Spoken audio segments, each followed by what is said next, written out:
안녕하세요. 정목글 국어 정연쌤입니다. 여러분, 우리 이제 중세국어 한번 공부해 볼 건데요. 여러분, 중세국어를 공부하기에 앞서가지고 언제부터 언제까지가 중세국어인지를 아는 게 필요해요. 여러분, 우리가 이렇게 나누거든요. 삼국시대부터 고려시대 전까지를 고대국어라 그러고, 고려 시작부터 임진왜란 전까지를 중세국어 이렇게 말해요. 그러니까 중세국어는 고려부터 조선 전기까지인 거야. 그치? 그 다음에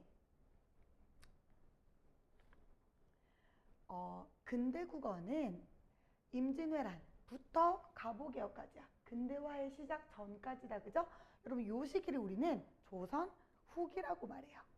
그리고 이제 갑오개혁 이후 일제강점기 이런 근현대 역동의 역사를 거쳐서 지금까지 전해지고 있는 국어를 현대국어 이렇게 말을 하는데, 여러분 여기서 여러분들이 헷갈리기 좋은 게 뭐냐면은 우리가 흔히 근대라고 말하는 거, 역사에서 우리가 근대다, 근현대다 라고 말하는 근대 개념과 국어의 역사에서 말하는 근대 개념이 다르다는 점이죠.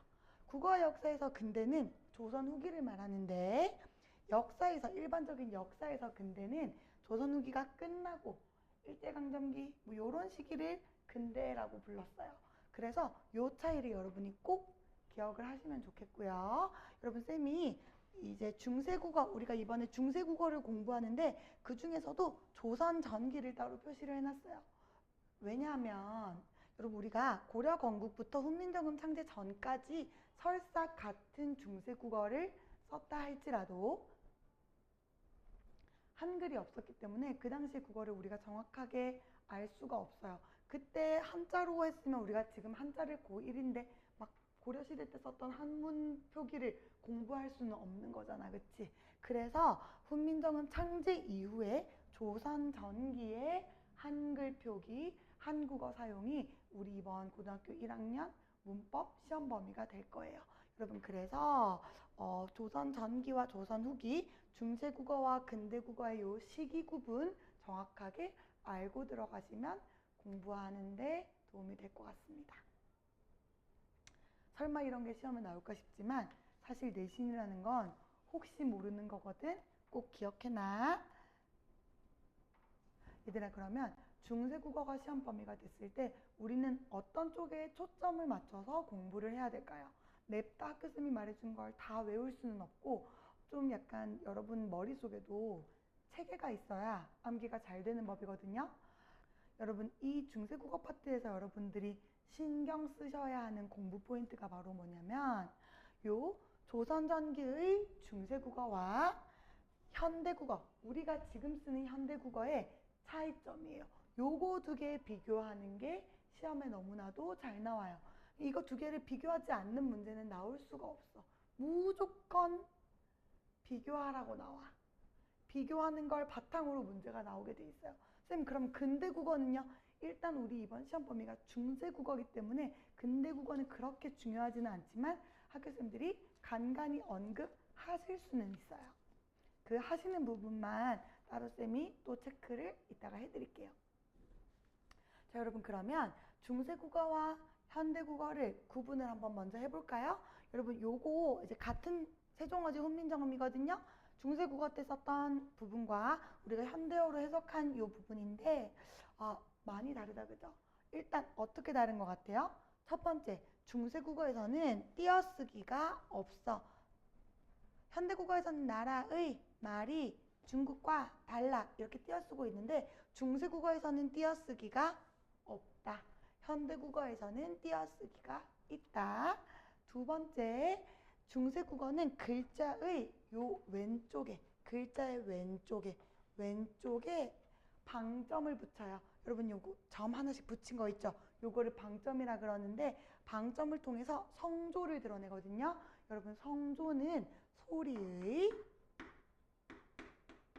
높낮이입니다. 높낮이. 얘들아, 이거 색이랑 같은 말 아니다. 소리의 높낮이야. 높고 낮고, 손, 낮은 소리, 손, 높은 소리 요 두 개의 차이를 말하는 거예요.